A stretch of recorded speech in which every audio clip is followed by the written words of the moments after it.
बिस्मिल्लाहिर्रहमानिर्रहीम।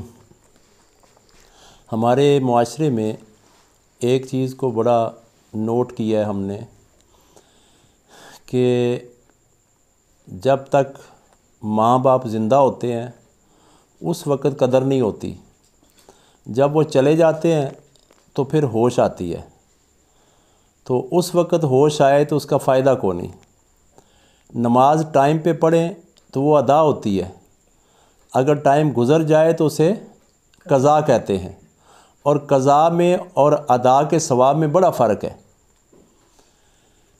बड़ी देर का एक वाक़या है। हमारे एक दोस्त हैं, मस्जिद नबवी शरीफ में 27 साल वो दर्स देते रहे हैं।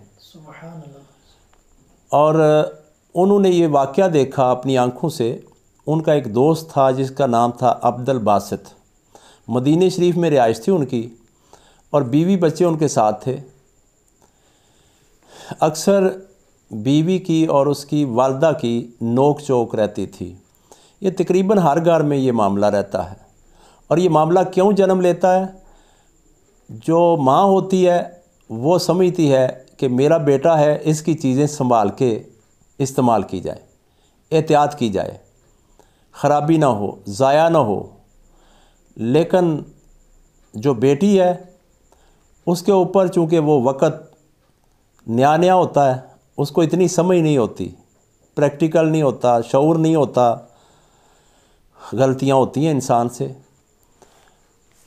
तो नोक चोक बढ़ती बढ़ती यहाँ तक पहुँची कि एक दिन उनकी बीवी ने कहा कि भाई आप अपनी वालिदा को मेरे ऊपर ले आए हैं और ऐसा करें, या मैं इधर रहूँगी, वालदा को घर लादा ले दो, या मुझे घर अलहदा ले दो, आप अपनी वालदा के पास रहो। ख़राबी बढ़ गई। उसने माँ को आके समझाया कि अम्मी जान, ये आप ही ब्याह के लाई थी और ये बच्चे भी आपके ही हैं, पोते पोतियाँ। तो आप मेहरबानी करो, अपनी ज़बान को बंद करो और थोड़ी नरमी इख्तियार करो। लेकिन माँ जब भी कोई नुकसान होते देखती तो वो रोकती, और हर माँ रोकती है कि मेरे बच्चे की बड़ी मुश्किल की कमाई है, इसको ज़ाया ना किया जाए, इसको फजूल ना खर्चा जाए। लेकिन इन्हीं बातों से लड़ाई बढ़ती बढ़ती एक दिन ऐसा आया कि बीवी ने जवाब दे दिया। बीवी ने कहा भाई बस आज ख़त्म, आज या ये रहेंगे या मैं रहूँगी। बेटे ने कहा माँ ऐसा करते हैं, मैंने भी ज़िंदगी के दिन गुजारने हैं और आपको भी मैं छोड़ नहीं सकता, ना कुरान ना हदीस इजाज़त देती है। तो ऐसा करते हैं कि आपको मैं एक अलहदा फ़्लैट यानी कमरा ले देता हूँ और वहाँ आपको एक मुलाज़म 3 टाइम खाना दिया करेगा। तो या कोशिश करते हैं कि मैं आपको वापस पाकिस्तान छोड़ आता हूँ। माँ ने कहा बेटा जो आप फ़ैसला करते हैं आप कर लो, मैं आपकी माँ हूँ, आप मेरे बेटे हैं, मैं आपके साथ हूँ, मैं आपके फ़ैसले का एहतराम करूँगी। बीवी को उसने समझाने की कोशिश की, लेकिन बीवी कोई बिल्कुल ना मानी। उसने कहा नहीं भाई एक ही बात है। अब्दुल बासित साहब ने कमरा लादा ले लिया, वहाँ उसकी सेटिंग भी कर दी, फर्निश भी कर दिया और एक मुलाज़म भी रख लिया। रखने के बाद अपनी वालदा को लेने आए कि अम्मी जान चलो मैं आपको आपके कमरे में छोड़ आऊँ। माँ ने कहा बेटा ये छोटे छोटे पोते पोतियाँ हैं, मेरा दिल उदास हो रहा है सुन के कि मैं अब चली जाऊंगी, मुझे एक दिन मज़ीद रह लेने दो इनके साथ।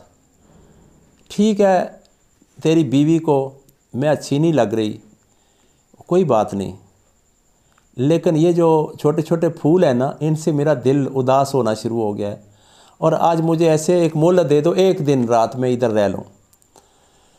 खैर कल आया, बेटा छुट्टी करके आया, को असर का टाइम था।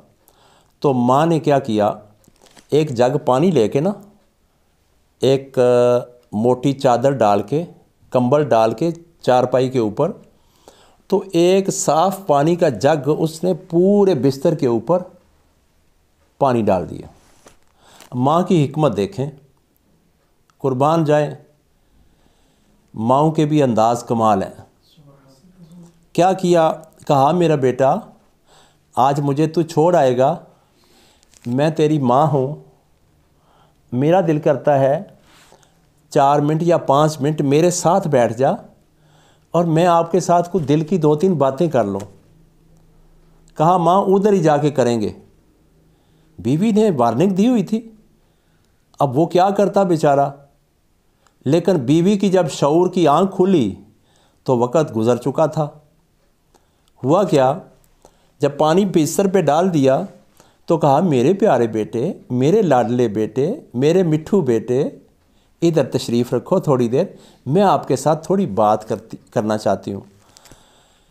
जो ही अब्दुल बासित साहब बैठे तो वो चूँकि बिस्तर पानी से तर था, बैठते ही सारा जिस्म भीग गया, कपड़े भीगे, तो एकदम से उठे, कहने लगे माँ ये क्या किया हुआ है, आपका दिमाग नहीं काम करता। कहा मैं कुर्बान, मैं वारी, मेरे प्यारे बेटे, मेरे मेहरबान बेटे, बेटा इधर नहीं तो ऐसा करो, अच्छा मैं इधर हो जाती हूँ, इधर बैठ जाओ, सराहने की तरफ बैठ जाओ। उधर जब बैठने लगे तो उधर भी पानी पानी, फिर एकदम खड़ा हो गया, कहने लगा माँ बीवी मेरी सच कह रही है। कहा नाम भी मैं बिस्मिल्लाह करा मेरे प्यारे बेटे, अभी ऐसा करो आप ना इधर मुंह करके ना इधर बैठ जाते हैं। कहने लगा नहीं मैं अब नहीं बैठूंगा। कहा मेरे प्यारे बेटे, अब मैं माँ हूँ ना तेरी, मैं तुझे चाह रही हूँ कि तू मेरे साथ बैठे, मैं थोड़ी 2-4 बातें तेरे साथ कर लूँ। वो जब मान गया, ज़ाहिर है बेटा था, उस तरफ जब बैठा तो वो भी बिस्तर गीला हुआ था, एकदम उठा, कहा माँ आज मैंने नतीजा निकाल लिया है, बीवी मेरी सच्ची है। तो माँ ज़ारो कतार रोने लगी, कहने लगी बेटा मैंने तुझे सर्दी की एक रात याद करवाई है, जब तू अभी 6 महीने का था तो दूध पीता और तू छोटा पेशाब करता और तलाई के ऊपर एक तरफ तू पेशाब कर देता तो तुझे सर्दी लगती, फिर सर्दी की वजह से तो मैं तुझे सूखे बिस्तर पे सुला देती और ख़ुद तेरे वाले गीले जो कई दफ़ा पेशाब किया हुआ था, उस वक़्त पहले वक्तों में पैम्पर भी नहीं थे, तो उस बिस्तर के ऊपर मैं सो जाती, फिर क्या करती तुझे खुश्क बिस्तर पे सुला देती। फिर तू उधर भी जब दूसरे टाइम पे पिछली रात को पेशाब कर देता तो मैं फिर क्या करती, बिस्तर को दोहरा करती तो फिर साफ़ बिस्तर पे तुझे लिटा देती और फिर मैं उस तेरे पेशाब वाले बिस्तर पे लेट जाती थी। तो बेटा मैंने तो एक जग पानी साफ़ सुथरा इस बिस्तर पे डाल के तुझे सिर्फ़ एक रात याद करवाई है, ताकि तुझे पता चले मेरी रात का और तेरी बीवी की एक बात का तुझे अंदाज़ा कराना चाहती हूँ। बेटे ने सर नीचे झुका लिया शर्मिंदगी से और रोना शुरू कर दिया। कहने लगा माँ तूने एक रात की बात याद करवाई है, मैं तो 9 महीने तेरे पेट में रहा हूँ और तूने मुझे पेट में उठाया और किस तरह वक़्त गुजारा, और फिर मैं जब दुनिया में पैदा हुआ और जो तुझे अज़ियत और तकलीफ़ हुई, नबी सल्लल्लाहु अलैहि वसल्लम ने फरमाया मर्दों अगर तुम्हें पता चले कि तुम्हारी माँ ने जब तुझे पैदा किया तो वो तकलीफ़ अगर तुम्हें दी जाए तो तुम जंगलों में भाग जाओ।